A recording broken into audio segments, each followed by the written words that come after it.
ஒரு சூப்பரான குருமா எப்படி செய்யலான்னு இந்த வீடியோவில் பார்க்கலாம். வாங்க வீடியோக்குள்ளே போகலாம். அதுக்கு தேவையான பொருட்கள் வெஜிடபிள்ஸ், கேரட், பீன்ஸ், பொட்டேட்டோ, நூக்கல் எடுத்துருக்கேன். நல்லா பொடியாக கட் பண்ணிக்கோங்க. ஒரு வெங்காயம், ஒரு தக்காளி, அரை தேங்காய் நல்லா பொடியாக கட் பண்ணிக்கோங்க.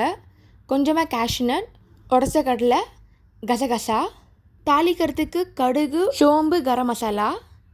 இப்போ ஃபஸ்ட்டு அரைக்க போகிறோம். அரைக்கிறதுக்கு தேங்காய் எடுத்துக்கோங்க, உடச்ச கடலை, கேஷ்யூநட், கசகசா நல்லா நைஸாக அரைச்சிக்கோங்க. லைட்டாக தண்ணி ஆட் பண்ணிக்கலாம், அப்போ தான் திக் பேஸ்ட்டாக வரும்.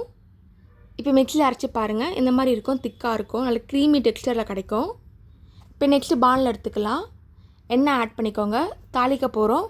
அதுக்கு கடுகு, சோம்பு, கரம் மசாலா ஆட் பண்ணியிருக்கோம். நல்லா ஃப்ரை பண்ணுங்கள். இப்போ வெங்காயம் ஆட் பண்ணிக்கலாம், நல்லா வதக்குங்க. கருவேப்பிலை நல்லா வதக்குங்க, அப்போ தான் கலர் சேஞ்ச் ஆகும். இந்த மாதிரி கலர் சேஞ்ச் ஆகட்டும். இப்போ தக்காளி ஆட் பண்ணிக்கலாம், திருப்பி கலக்குங்க. நெக்ஸ்ட்டு நம்ம கட் பண்ண வெஜிடபிள்ஸ் ஆட் பண்ணிக்கலாம். கேரட், பீன்ஸ், பொட்டேட்டோ, நூக்கல் ஆட் பண்ணியிருக்கேன்.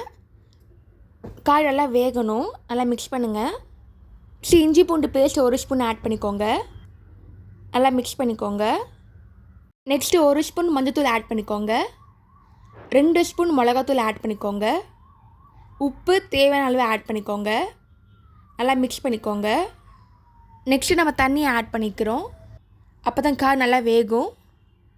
நல்லா கொதி வர வரைக்கும் வெயிட் பண்ணுங்கள். இப்போ கொதி வந்தாச்சு. இந்த டைமில் நம்ம தேங்காய் அரைச்சி வச்ச மிக்ஸியில் ஆட் பண்ணிக்கலாம், நல்லா கலக்குங்க.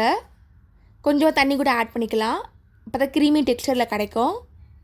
நல்லா மிக்ஸ் பண்ணிக்கோங்க. இந்த மாதிரி ஒரு 2 நிமிஷம் கொதிக்கிட்டோம். நல்லா கொதி வந்ததுக்கப்புறமா கொஞ்சமாக புதினா, கொத்தமல்லி ஆட் பண்ணிக்கோங்க, நல்லா ஃப்ளேவர் கொடுக்கும். இப்போ நல்லா மிக்ஸ் பண்ணிக்கலாம்.